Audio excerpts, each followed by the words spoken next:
예, 함께 기도하시겠습니다.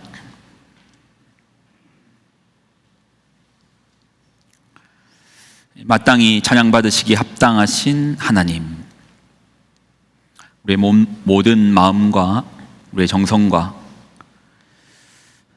우리 자체를 드려 주님을 경배합니다. 우리가 드려지는 이 예배를 주님 홀로 영광 가운데 받아 주옵소서. 경배를 드립니다. 영광을 드립니다. 예수님의 이름으로 간절히 기도드리옵나이다. 아멘. 예, 복된 주일입니다. 우리 한번 양옆 좌우 우리 귀한 지체들 한번 우리 식구들이잖아요. 한번 웃는 얼굴로 한번 봐주시고요. 예, 그리고 한번 인사 나누겠습니다. 축복하겠습니다. 축복합니다. 예, 감사합니다. 사랑합니다. 예. 계시록 말씀을 계속 나누고 있습니다. 사실 조금 좀 힘들어요. 이 힘든 게 지난주도 마찬가지였는데 이번 주도 말씀을 준비하면서 그냥 다른 성경 나눌까? 지금 역대하 한참 재밌게 진행되고 있으니까 역대하로 옮길까?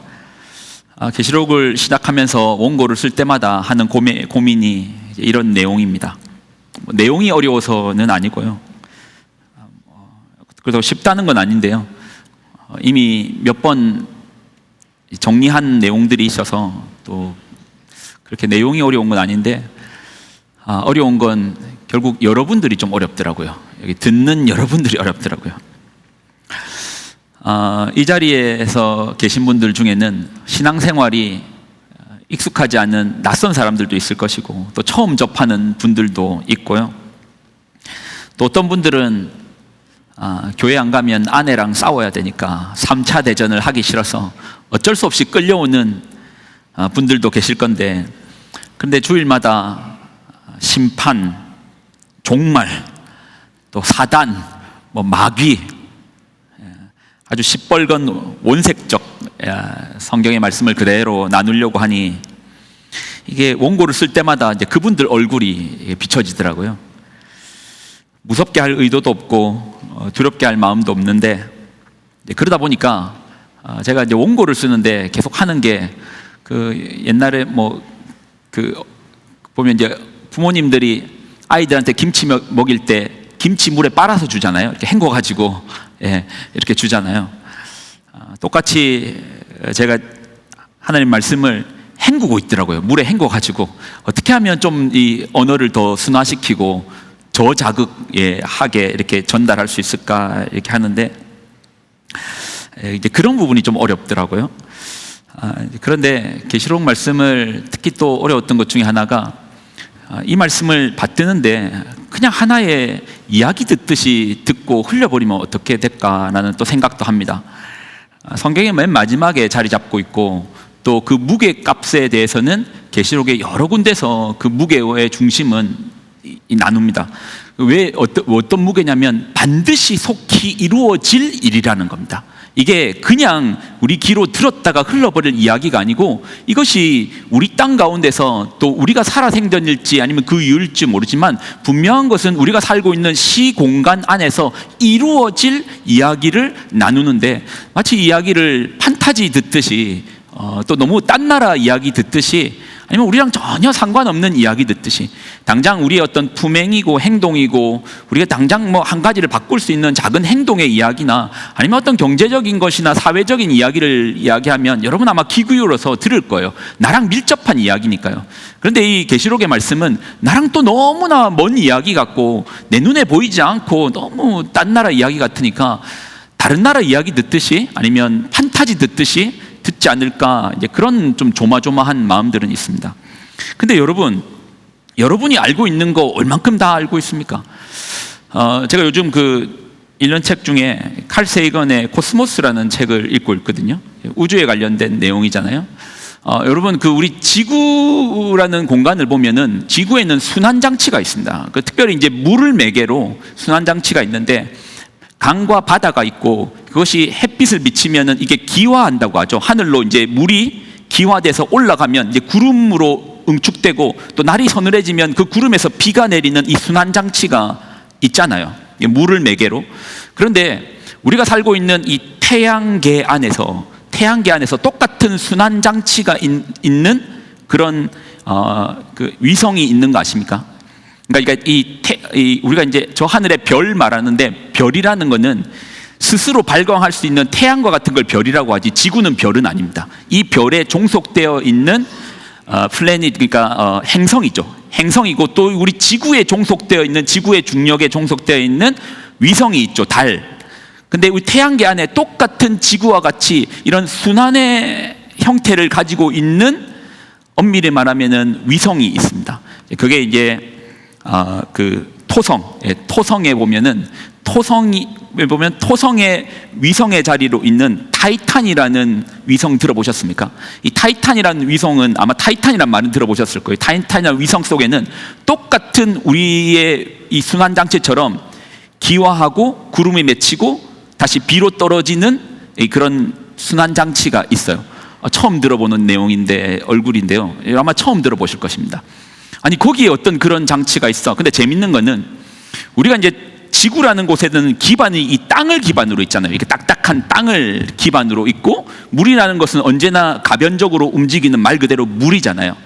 그런데 지구로부터, 태양으로부터 한참 떨어져 있는 토성은 기온이 마이너스 190도 정도가 됩니다. 마이너스 190도이기 때문에 물이 지금의 지반의 역할을 하는 거예요. 그 물은 얼음으로 얼어서 단단한 지반의 역할을 하고, 그러면 아까 말했던 순환장치를 이루는 매개는 뭘 하는가? 메탄이 그 역할을 하는 거예요. 메탄은 마이너스 한 160도 정도부터 응결하기 시작하거든요. 그러니까 거기는 마이너스 190도까지도 내려가는 곳이니까 메탄이 물과 같이 응축됐다가 또 태양이 좀 비추면은 이게 기화됐다가 그 압력에 의해서 구름으로 잡히고 다시 이것이 흘러내리는 거예요. 그러니까 메탄에 의해서 이렇게 순환장치가 흘러가는 게 우리 태양계 안에 있다라는 거예요. 예. 여러분, 처음 들어보는 이야기 같이 바라보시는데 이런 이야기도 못 들어보셨잖아요. 여러분이 알고 있는 게 얼마만큼 알고 있는 겁니까? 우리가 이 태양이라는 것도 결국은 우리 은하 안에 있는데, 우리 은하 안에 이런 태양계를 가지고 있는 게 4천억 개가 있다고 하고요. 그리고 이 은하의 숫자는 또 몇 천억 개인지도 몰라요. 이것도 과학자들의 표현은 관측이라고 말합니다. 관측되는 범위가 이 정도라는 거예요. 그러니까 여러분이 과학적으로 우리가 상당히 똑똑해서 뭘 많이 알고 있는 것 같은데, 우리가 아는 부분이 이 우주라는 공간 속에서 정말 먼지와 같이 알고 있는 겁니다. 이 성경의 말씀 앞에서도 여러분, 내가 다 아는데 그거 가짜야, 그런 식으로 접근하지 마시고요. 내가 모르는 영역에 대해서 진리의 말씀이 말씀해 주실 때 우리가 마음을 좀 열고 이것들을 좀 받아들일 필요가 있습니다. 저는 오늘 특별히 또 심판이라는 부분에 대해서 또 이야기를 나눌 수밖에 없습니다. 오늘 본문이 16장을 중심으로 특별히 대접 심판에 대해서, 심판이라는 것에 대해서 나오는데, 성경은 선언하기를 우리 생에 반드시 일어날 일이라는 관점으로 일어나는 거예요. 그러니까 성도의 일생 가운데 봄, 여름, 가을, 겨울이 있듯이 우리 안에도 닥칠 어떤 추위가 있더라는 거예요. 그래서 그런 관점으로 말씀을 한번 귀 기울여서 한번 들어보시기를 정말 예수님의 이름으로 부탁을 드립니다. 아멘이십니까? 예, 듣겠다는 각오로 한번 봐요.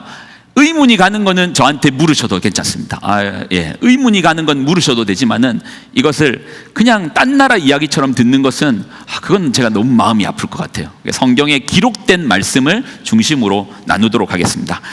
자, 오늘은 이제 심판 중에서도 마지막 심판. 자, 심판은 3단계로 이루어진다고 했습니다. 계시록에. 자, 저를 한번 따라하십시오. 인, 나팔, 대접. 자, 이거 정도는 여러분 기억하셔야 돼요. 인심판, 나팔심판, 대접심판인데, 오늘은 그 마지막 심판인 대접심판에 대해서 이야기 나누려고 합니다. 그래서 심판을 중심으로 이야기를 좀 다시 한번 얘기를 드리면, 예수님의 마지막 살아남아 있는 제자 요한입니다.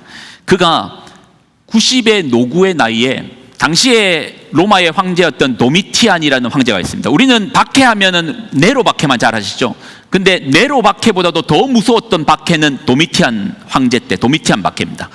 도미티안이 기독교를 말살하는데 그 중에 직계제자인, 예수님의 직계제자인 요한이 사로잡힌 겁니다. 그러니까 도미티안이 직접 요한을 신문합니다. 황제의 재판장에 요한이 도미티안 앞에 끌려왔습니다. 여러 가지 말로 이야기했지만 결국 요한은 조금도 움직이지 않습니다. 그러니 도미티안 황제가 요한에게 내렸던 벌은 독살형입니다. 독을 내렸습니다. 그런데 이 요한이요, 도미티안 황제가 내리는 독을 꿀꺽 마시고 그냥 소화시키는 거예요. 죽지 않는 거예요. 그래서 오히려 두려움을 느꼈던 건 도미티안 황제입니다. 그래서 황제가 이 요한을 사방이 물로 막혀 있는 섬 반모섬으로 유배를 보냅니다. 거기서부터 이제 이 요한계시록은 시작되는데, 노역 중에 요한이 주님의 날에 하나님의 음성을 듣는 거예요. 그리고 하나님을, 이게 고개를 딱 그 음성을 돌아서 보니까 예수님을 보는 겁니다. 그 예수님께서 어떻게 하고 계시더라? 교회를 붙들고 계시는 예수님을 본 거예요. 교회를 붙들고 계시는 거예요. 여러분 생각해봐요. 박해라고 했잖아요. 살아있는 신과 같은 황제가 교회를 박해합니다. 당시의 교회는 지금처럼, 지금 대한민국에는 가보면 전체가 십자가잖아요. 그래서 오히려 정치인들이 종교에 대한 발언을 할 때 신경을 써야 될 만큼 세력화되어 있지만, 당시의 기독교는요 아주 미력한 종교였습니다. 그리고 또 유대 땅에 아주 작은 기독교였습니다. 황제가 마음먹고 없애려고 하면 없앨 수 있는 그런 기독교. 그 박해가 얼마나 심했겠어요. 사람이요, 인권 그런 거 없습니다. 동물에게 마치 뜯겨주고 가는 것들이 있던 박해의 시기인 거예요. 그 박해의 시기에 요한이 쓴 요한복음부터 시작해가지고 요한 1, 2, 3서 계시록 한번 읽어보십시오. 요한이 쓴 글에 없는 게 하나 있습니다. 뭐가 없는 줄 압니까? 위로가 없습니다. 요한은 위로하지 않습니다. 제가 만약에 지금을 살아가고 있는데 우리 성도들이 너무 힘들면 저는 위로할 겁니다. 근데 요한은 당시의 성도들이 기독교를 믿기 때문에, 예수님을 믿기 때문에 죽어가고 있어도 위로 한마디 하잖아요. 왜요? 그는 봤거든요. 하늘을 보았고 또 그는 봤거든요. 그 성도를 붙들고 계시는 분이 누구신지를 봤거든요. 예수님께서 붙들고 계시는구나. 위로하지 않습니다. 그리고 이 요한이 4장으로 넘어가면 하늘이 열린 문이 열립니다. 그리고 요한은 그 하늘 위로 올라갑니다. 그리고 4장부터는 그 하늘에서 일어나는 일들을 설명하는 거예요. 요한이 하늘로 올라갔더니 하늘을 보니까 하나님의 보좌가 보이는 거예요. 요한계시록 4장은 하나님께 직접적으로 예배드리는, 우리는 지금 그림자와 같이 예배를 드리지만 요한은 마치 얼굴과 얼굴을 보는 것처럼 하나님을 경배하는 그 자리에 요한계시록 4장의 내용이 하나님을 경배합니다. 이 4장의 하늘 예배의 하이라이트는 이겁니다. 이 사진 한번 보여주실래요? 두루마리입니다. 여기 보면 빨간색으로 뭐가 7개가 찍혀 있잖아요. 이게 도장이 찍혀 있는 겁니다. 예전에 황제들이 편지를 보낼 때는 그 편지 아무나 열람할 수 있었습니까? 아니요. 지정된 사람만 볼 수 있어요. 그래서 저 인을 뜯을 수 있는, 지정된 사람만 이 인을 뜯을 수 있는데, 이게 요즘은 뭐 풀로 붙이는데 저게는 그 밀랍 같은 거를 녹이거나 이 촌농을 녹여가지고 황제의 인장 방지로 딱딱 눌러지는 거예요. 그래서 이제 7인으로 봉인된 두루마리를 하이라이트는 이겁니다. 하나님으로부터 누구에게 전달되더라? 예수님께 전달되는 거예요. 이것이 계시록 5장의 내용인 거예요. 이 내용이, 그러면 이 안에 적혀 있는, 이 기록되어 있는 내용이 무엇일까?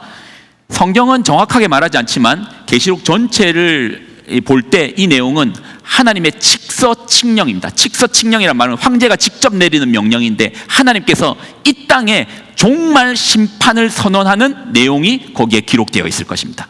이제 종말의 문이 열리기 시작하는 겁니다. 자, 그리고 첫 번째 종말의 심판은 뭐라고 했습니까? 아까 전에 3가지 외웠는데 첫 번째가 뭐라고 했죠? 인심판이 시작되는 거예요.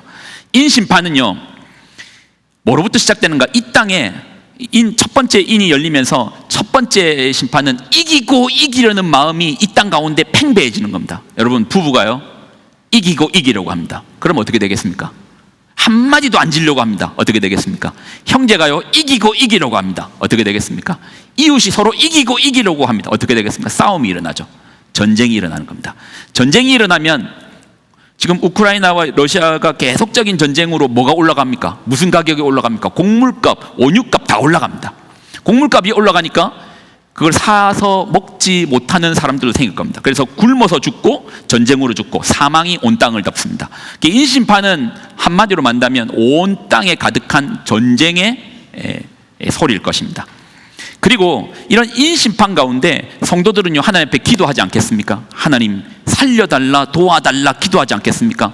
재밌는 것은 계시록에서 보면 하나님의 심판이 시작되면 하나님의 보호도 같이, 보호하심도 같이 시작되는데, 계시록 7장에 보면은 이 인심판 가운데 성도들이 우리가 어떻게 해야 됩니까? 어찌 환난 가운데 살 수 있겠습니까? 할 때 하나님께서 잠깐 멈춰라 하고 도장을 딱딱딱 찍어주는 거예요. 하나님의 성도들을 보호해 주시겠다고, 이마에 표가 있는 사람들마다 내가 보호해 주시겠다고.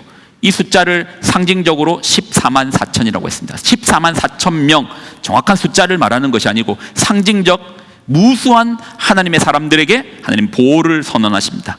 그리고 8장에는 나팔 심판이 시작되는데, 이 나팔 심판은요, 땅, 바다, 강, 하늘, 이게 뭐죠? 우리가 살고 있는 자연이잖아요. 환경이잖아요. 3분의 1이 파괴됩니다. 3분의 1이 자연계가 파괴되는 거예요. 그래서요, 제가 이제 이번에 계시록을 보다 보니까 전쟁의 이야기도 지금 우리가 딴 나라 이야기가 아니잖아요. 지금 우리 안에서도 계속 뭐 전쟁에 대한 긴장감들이 퍼지고 있고, 그리고 자연 환경의 파괴는 우리 눈으로 지금 이미 체감하 느끼고 있잖아요. 올 여름만큼 더웠던 여름이 없다고 말하는데, 학자들은 이렇게 말하잖아요. 가장 시원한 여름을 보냈다고. 왜요? 내년에는 더 더울 거니까. 환경의 파괴로 말미암아 우리가 지금 이미 느끼고 있잖아요. 그렇게 보면 이 심판은, 성경은 어떻게 이 시간대를 말하냐면 언제 몇 월 며칠에 이루어진다는 것이 아니고 과거와 현재와 미래를 영원하신 하나님께서 이 말씀을 하셨기 때문에 어쩌면 이 심판은 이미 시작되었을 수도 있고 아니면 어느 순간에 시작되는 수도 있습니다. 이미와 아니면 아직 사이에서 이미 일어났을 수도 있고 아직 안 일어났을 수도 있습니다. 그러니까 너무 딴 나라 이야기처럼 생각하지 마십시오. 그리고 이 나팔 심판의 5번째는 황충의 심판인데, 황충은 곤충이잖아요. 메뚜기를 말하거든요. 이 메뚜기가 쏘는데 성경은 이렇게 표현합니다. 자, 계시록 9장 6절입니다. 예, 5번째 나팔 9장 6절 읽습니다. 자, 시작. 죽고 싶으나 죽음이 그들을 피하리로다. 환경의 파괴. 근데 여러분 생각해봐요. 우리가 겪었던 코로나 바이러스 같은 경우도 결국 팬데믹이 일어났죠. 이 팬데믹의 상황은 바이러스가 원래는 동물의 몸에, 동물을 숙주로 동물의 몸에 있어야 되는데 이 바이러스가 동물이 아닌 인간의 몸으로 올라탄 게 결국 이제 이게 팬데믹 상황까지 온 거잖아요. 환경의 파괴로 말미암아 자신의 숙주인 동물이 갈 곳이 없고 설 곳이 없이 죽어버리니까 인간의 몸으로 올라간 거예요. 자연이 파괴되니까 인간이 병으로 또 이런 것 질병으로 고통받죠. 그리고 사람은요, 고통받으면은, 괴로우면은 탓하기 시작합니다. 원망하기 시작하고, 탓하면 다른 사람에게 손가락질하기 시작하죠. 그래서 6번째 심판은, 6번째 나팔은 또 대규모의 전쟁이 일어납니다. 대규모의 전쟁이 일어나는 거예요. 예. 자, 그리고 이제 7번째, 이제 6번째 나팔까지 말했으니까 7번째 나팔은 이전에 첫 번째부터 6번째 나팔과는 좀 다른 성향입니다. 사도 바울은요, 이 7번째, 총 7개의 나팔이 있는데 7번째니까 또 마지막 나팔이라고 해야 되겠죠. 이 마지막 나팔에 대해서 고린도전서 15장에서는 사도 바울은 이걸 이렇게도 말합니다. 자, 고린도전서 15장, 자, 천천히 한번 같이 읽습니다. 시작. 보라, 그러니까 비밀을 말하노니 우리가 다 잠잘 것이 아니요 마지막 나팔의 순식간에 호련히 다 변화되리니. 자, 52절로 있습니다. 나팔 소리가 남의 죽은 자들이 썩지 아니할 것으로 다시 살아나고 우리도 변화되리라. 이걸 두 글자로 뭐라고 말하죠? 부활이라고 말하는 거예요. 부활이라고 말하는 겁니다. 마지막 나팔의 신호로서 부활이 일어나는 거예요. 자, 예수님의 말씀도 한번 들어볼까요? 예수님께서 요한복음 11장 25절 26절에 이렇게 말씀하시네요. 자, 먼저 25절입니다. 시작. 나는 부활이요 생명이니 나를 믿는 자는 죽어도 살겠고, 26절, 무릇 살아서 나를 믿는 자는 영원히 죽지 아니하리니 이것을 내가 믿느냐. 예수님께서 물어보시잖아요. 내가 믿느냐. 여러분 뭐라고 반응해야 됩니까? 아멘 하셔야죠. 네, 여러분 믿습니까? 성도의 신앙의 근간에는 승리가 있어요. 그리고 이 승리의 기초는 부활이 있기 때문입니다. 사망도 우리를 이길 수 없는 부활의 승리가 있습니다. 죽음을 극복하는 부활이 있어요. 그러면 이 부활이 있다고 말했잖아요. 그럼 이 부활의 시작은, 신호는 어디로부터 출발하는 것인가? 그게 이제 계시록이 말하는 거예요. 계시록 이 나팔 심판 중에 마지막 나팔이 되는 7번째 나팔 가운데 이 부활의 신호탄이 되는 것이죠. 그러면 이 7번째 나팔이 불리면 성도는 부활하고 승천합니다. 이를 한번 뒤집어서 한번 생각해 보실래요? 이런 거꾸로 한번 생각해 보시겠습니까? 마지막 나팔이라는 게 어떻게 보면 이 땅에서 마지막 기회라는 겁니다. 이거 잘 생각하셔야 돼요. 마지막 나팔이라는 것은 어쩌면 이 땅에서의 마지막 기회라는 겁니다. 시험 기간입니다. 시험 시간이에요. 답이 틀렸습니다. 3번이 답인데 쓰다 보니까 잘못 써서 2번을 썼어요. 물어볼게요. 2번을 썼는데 이걸 지우개로 지우고 다시 3번으로 쓰면 맞는 겁니까? 틀리는 겁니까? 3번이 답이에요.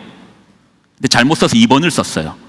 지우개로 지우고 3번을 썼습니다. 맞는 겁니까? 틀리는 겁니까? 맞죠. 근데 시험 종이 울렸습니다. 지우개를 가지고 가서 선생님께 무릎 꿇고 사정하면서 저 좀 3번으로 고치게 해주세요. 고쳐줍니까? 안 고쳐줍니까? 안 고쳐줘요. 그게 마지막 나팔이라는 거예요. 우리 인생 마찬가지입니다. 틀릴 수 있습니다. 틀릴 수 있어요. 우리 인생 틀릴 수 있어요. 예. 날마다 내 인생에서 겪잖아요. 틀릴 수 있다니까요. 그럼 어떻게 하면 됩니까? 고쳤을 수 있잖아요. 그래서 하나님께서 우리에게 주신 지우개가 뭐죠? 이걸 두 글자로 뭐라 하죠? 회개의 능력을 주신 거예요. 예. 회개의 능력을 주신 거예요. 근데 이 회개의 능력도 마찬가지로 마지막 종소리가 있더라는 거예요. 언제 전에 고쳐야 됩니까? 어느 때 고쳐야 됩니까? 마지막 나팔이 불리기 전에 고쳐야 되는 거예요. 마지막 나팔이 불리기 전에 회개해야 되는 겁니다. 예. 그래서요, 이 11장에서, 계시록 11장에서 마지막 나팔이 이제 빠방하고 불릴 터인데, 하나님은 마지막 나팔이 불리기 전에 하나님의 신실한 교회들을 깨워서 온 땅 가운데 복음을 전하게 하시는 거예요. 예수님을 믿게 만드는 겁니다. 우리가 길이요 진리요 생명이 되신 답이 되시는 그분 앞에 돌아오라. 사람들은 끝까지 돌아오지 않습니다. 내 생각에는 죽었다 깨어나도 이번 같은데 라고 하면 끝까지 고치지 않습니다. 그리고 마지막 나팔이 빠밤 울립니다. 성도들은 올라가고 사람들은 남아 있습니다. 자, 여기까지가 대접 심판 이전에 인심판과 나팔 심판을 제가 설명해 드린 거예요. 제가 왜 이렇게 긴 서론을 했는가? 15장 16장으로 넘어갈 때는 이 질문에 답을 해야 됩니다. 땅에 쏟아붓는 대접 심판 때 성도가 누굽니까? 여러분이잖아요.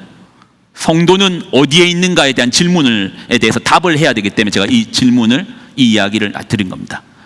땅에 쏟아지는 대접 심판 때 성도들은 어디에 있는가? 자, 15장 1절 다시 읽습니다.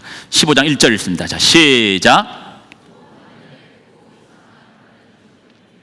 7 천사가 7 재앙을 가졌으니 곧 몇 번째 재앙? 마지막 재앙이라 하나님의 진노가 이것으로 마치리라. 마지막 재앙 전입니다. 그러면 성도들은 이 마지막 재앙 전에 어디에 있는가? 자, 15장 2절입니다. 2절에 위치가 나옵니다. 자, 같이 읽습니다. 시작. 유리바다 같은 것이 있고 짐승과 그의 우상과 그의 이름의 수를 이기고 벗어난 자들이 유리바닷가에 서서 하나님의 검은고를 가지고, 자, 짐승과 그의 우상과 그 이름의 수, 이건 뭐 수없이 앞에서 말했잖아요. 이 짐승 13장의 이야기도 말했잖아요. 그래서 계시록을 얘기할 때 제가 계속 강조한 게 뭡니까? 이기는 자가 되어야 된다 했잖아요. 이기는 자가 어디에 서 있다고요? 유리바닷가에 서 있는 거예요. 유리바다가 어딘데요? 저는 이거 그냥 우유니 호수 그냥 찍은 거 올려드린 거거든요.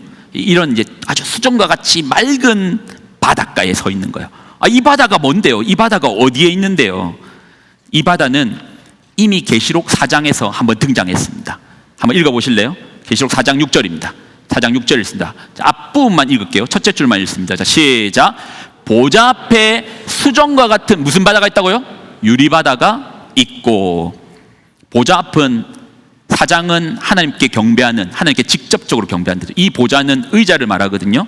하나님께서 앉으시는 자리. 그러니까 한마디로 뭐죠? 하나님 앞에 뭐가 있죠? 무슨 바다? 유리바다가 있는 거예요. 근데 성도는 어디에 서 있더라? 그 유리바다에 서 있는 겁니다. 그러면 무슨 말이죠? 성도들이 그 부활의 나팔과 동시에 성도들은 어디에 가 있다는 겁니까? 하나님의 보좌 앞에 서 있더라는 겁니다. 서 있더라. 그럼 마지막 대접 심판이 쏟아질 때 성도는 어디에 있다라는 겁니까? 여러분 어디에 있을 겁니까? 하나님 앞에 서 있을 것입니다. 그럼 서서 우리는 뭐 할 건데요? 자, 서서 뭐 하는지도 한번 볼게요. 자, 3절, 15장 3절, 4절 서서 뭐 하는지 한번 보겠습니다. 자, 3절 같이 읽습니다. 시작. 모세의 노래, 어린 양의 노래를 불러 이르되 주 하나님 곧 전능하신 이시여 하시는 일이 크고 놀라우시도다. 만국의 왕이시여 주의 길이 의롭고 참되시도다. 자, 4절. 주여 누가 주의 이름을 두려워하지 아니하며 영화롭게 하지 아니하리까? 오직 주만 거룩하시니이다. 주의 의로우신 일이 나타났음에 만국이 와서 주께 경배하리이다 하더라. 모세의 노래, 어린 양의 노래, 이런 느낌의 노래를 부를 것 같아요.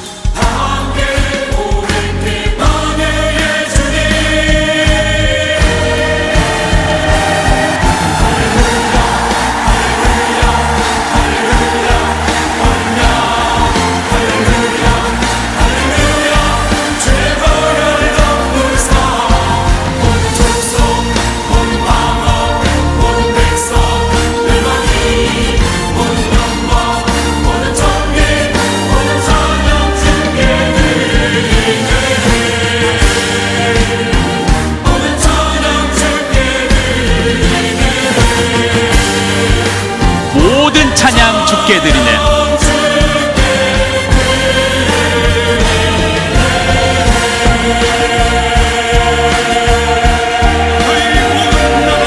자, 여기까지만 할게요. 성도들은 뭐 하고 있죠? 하나님 앞에서, 그 보좌 앞에서, 지금은 우리가 그림자같이 우리끼리 모여서 성령 하나님 앞에서 우리가 찬양하지만 우리가 언젠가는 하나님 앞에 서서 이 찬양을 올려드릴 것입니다. 어린 양의, 모세의 노래도 구원의 노래이고 어린 양의 노래도 구원의 노래죠. 구원의 노래에 감격하여 노래 부를 것입니다. 그러면 반대로 땅에 있는 사람들은 어떻게 되는가? 자, 이제 또 한번 보겠습니다. 자, 5절입니다. 5절. 자, 5절 읽겠습니다. 자, 5절. 자, 15장 5절 같이 읽습니다. 시작. 하늘의 증거 장막의 성전이, 하나님의 성전이 활짝 열리는 겁니다. 자, 6절 읽습니다. 6절. 자, 시작.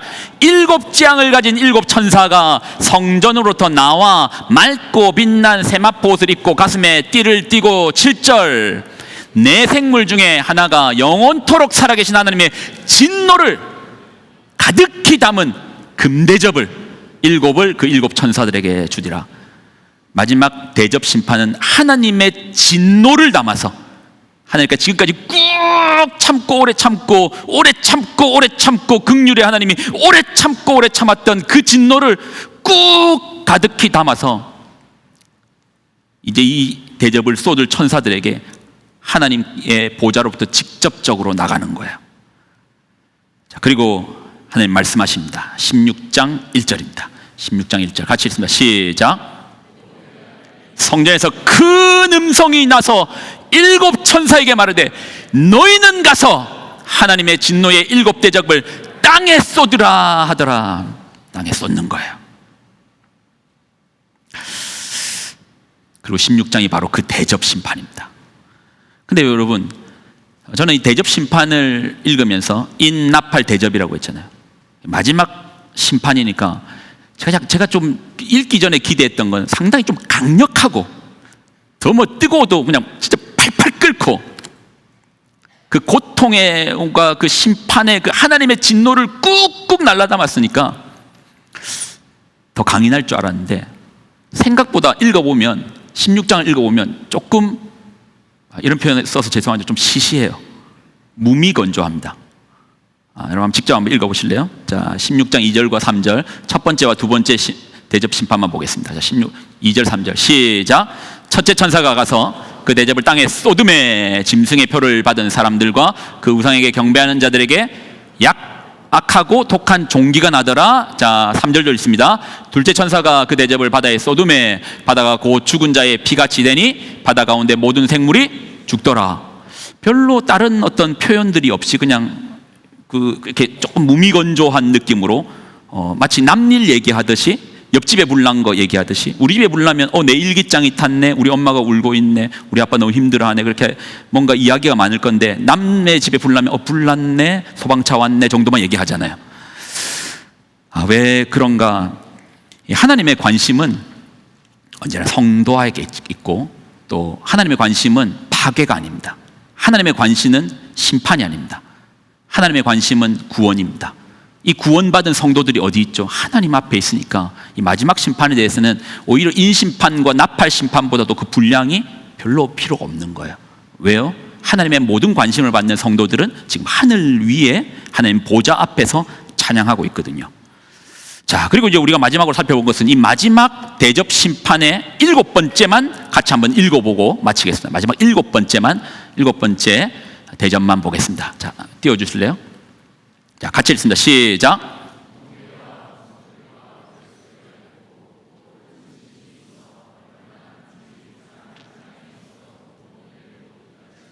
큰 지진, 우리가 설명할 수 없는 지진이 일어나고 있고, 자, 19절 시작. 큰 성이 세 갈래로 갈라지고 만국의 성들도 무너지니 큰 성 바벨론이 하나님의 앞에 기억하신 바 되어 그의 맹렬한 진노의 포도주 잔을 받음에, 자 20절 맞아 읽습니다. 20절 다시 잠깐 반대 없더라. 21절이네요. 21절 읽습니다. 시작.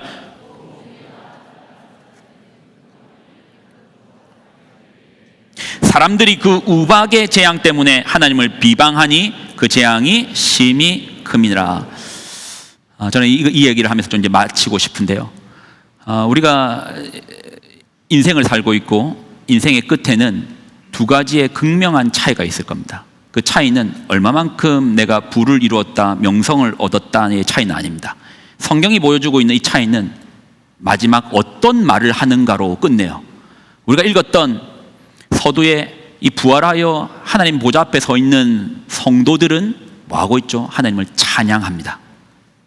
하나님을 찬양해요. 근데 우리가 읽었던 마지막 구절만 한번 보여주실래요? 마지막 구절 한번 보여주실래요? 마지막 구절, 그 마지막에 외치는 소리가 뭐죠? 하나님을 비방하면서 끝내요. 여러분, 어떤 인생으로 살고 싶습니까? 어떤 인생으로 기억되고 싶습니까? 예. 오늘의 한 날도 어떻게 보면 이 땅에서의 마지막 아닙니까? 그럼 이 한 날 속에서 여러분은 어떤 고백으로 인생을, 이 한 날을, 하나님 주신 선물을, 이 시간을 마무리하고 싶습니까? 찬양이십니까? 아니면 비방이십니까? 당연한 답이겠지만 여러분의 입술을 통하여 주님을 찬양하는 여러분 되시기를 예수님의 이름으로 부탁을 드립니다. 이 찬양으로서 좀 마지막을 하고 싶은데, 제가 보니까 이제 어르신들은 조금 양해를 드리면, 오늘 본문에 보니까 유리 바닷가에 앉아 있지 않더라고요. 뭐 하고 있습니까? 서서 주님을 찬양하더라고요. 유리 바닷가에 하나님 앞에 보좌 앞에 서서 주님을 찬양하더라고요. 그래서 괜찮으시면 우리 다 한번 서서 주님을 찬양했으면 합니다.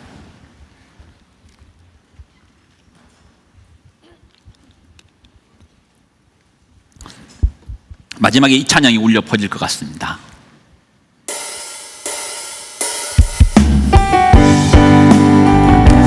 그 영광을 받으시기 합당하신 하나님께 찬양합시다.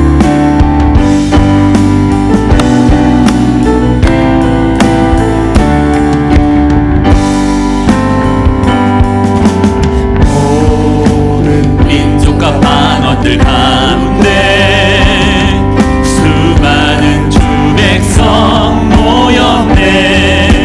주의 보혈과 그 사랑으로 진 백성 사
기도할까요? 우리 한 번만 기도하고 좀 마무리했으면 좋겠습니다. 여러분, 기도가 좀 익숙하지 않을 수 있습니다. 그러나 여러분, 기도에 여러분의 시간들을 한번 좀 길게 좀 실어 보십시오. 또 기도 가운데 주님 주시는 성령을 구하시며 여러분의 지혜도 좀 길게 구하여 보십시오. 지금 내 눈에 보이는 거, 내가 만질 수 있는 거, 촉각할 수 있는 정도에서 그 지식에 머물지 않게 하여 주시고, 참된 진리의 말씀이 성령의 조명 가운데 깨달아지게 하여 주시고, 또 그 말씀의 진리의 토대 위에 내 삶의 방향이 영원을 꿈꾸고 하나님의 그 영원함을 꿈꾸며 나아가는 우리들 되게 하여 달라고 우리 간구하시면서 이 시간 한번 기도하실 때 우리 주의 이름 한번 간절히 부르짖고 기도하며 나아가겠습니다. 주여, 주님,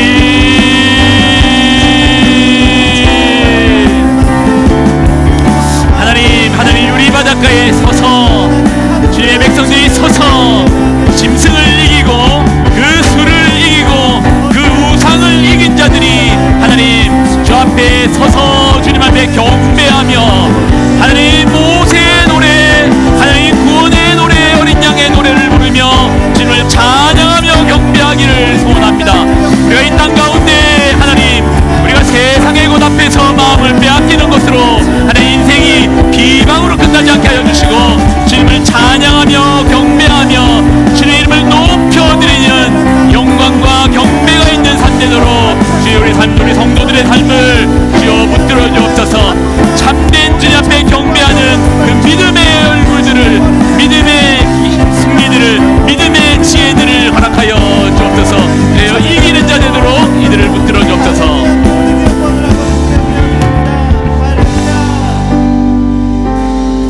하나님 영광을 드립니다.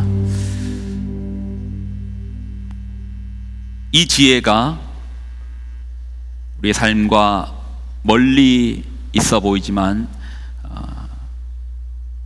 우리 인생의 인도자 되시는 주님께서는 분명한 시공간 앞에 반드시 이루어질 일이라고 확언하셨습니다.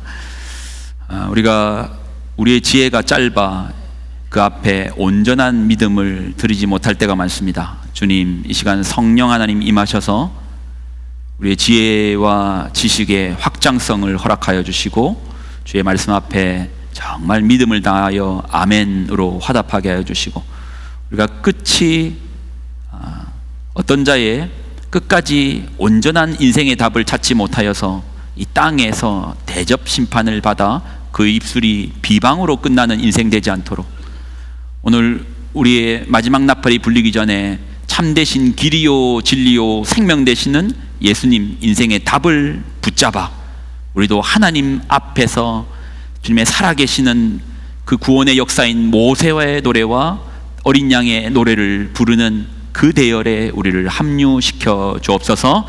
믿음을 고백을 드리며 주 앞에 영광을 드리는 이들의 경배를 받아 주옵소서. 이제는 우리 주 예수 그리스도의 은혜와 하나님의 무한 극진하신 사랑하심과 성령님의 교통 동행 충만하심에 역사하여 주심이 오늘의 말씀을 듣고 어린 양의 노래, 구원의 노래, 모세의 노래, 구원의 노래, 그래서 우리 날마다의 삶에서 날 구원하여 주신 하나님께 감사의 경배로, 감사의 찬양으로 그렇게 살기로 작정한 귀한 성도들의 삶과 가정과 그들의 기업과 자녀들의 머리머리 위에 이제부터 영원히 항상 함께하여 주시기를 간절히 축원드리옵나이다. 아멘.